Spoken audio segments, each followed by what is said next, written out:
মমতা ব্যানার্জি বলেছেন আপনি পলাতক ও বেঈমান, কি বলবেন?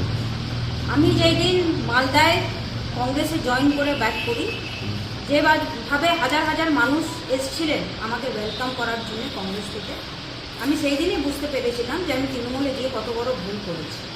এবং আমি নিজের পরিবারের মধ্যে ফিরে এসে আমি খুব শান্তিতে আছি, খুব খুশিতে আছি। উনি যেটা বলেছেন যে আজকে উনি রাজ্যসভায় আমাকে দিয়েছেন, সঠিক কথা বলেছেন যে উনি আমাকে রাজ্যসভায় দিয়েছেন। কিন্তু যখন আমি লোকসভার কংগ্রেসের এমপি ছিলাম, মালদা জেলায় প্রত্যেকটা গলিতে আমি কাজ করতে পেরেছিলাম এবং আমার কাজের প্রচুর কিন্তু প্রুফ আছে। 10 বছর ধরে আপনি যে কোনো মানুষকে জিজ্ঞেস করতে পারেন, প্রচুর জায়গায় আমি কাজ করেছি। কিন্তু যখন আমি তৃণমূলের রাজ্যসভার সাংসদ হলাম, মালদা জেলায় কিন্তু আমি একটাও কাজ করতে পারিনি, আমাকে একটা কাজ করতে দেওয়াও হয়নি।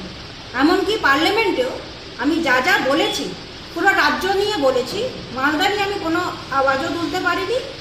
হ্যাঁ, নদী ভাঙন নিয়ে আমি নিজের উদ্যোগ নিয়ে বলেছি। তো এই পরিস্থিতি ছিল। ওনারা আমাকে জেলা ডিস্ট্রিক্ট প্রেসিডেন্টও করেছিলেন।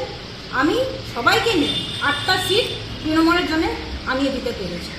কিন্তু এখন যা পরিস্থিতি আছে তৃণমূলের, মানুষ দেখে নিয়েছে। এবার মালদা জেলায় তৃণমূল অন্তত শূন্যতে চলে যাবে, এটা আমরা দেখতে পাচ্ছি। ধন্যবাদ।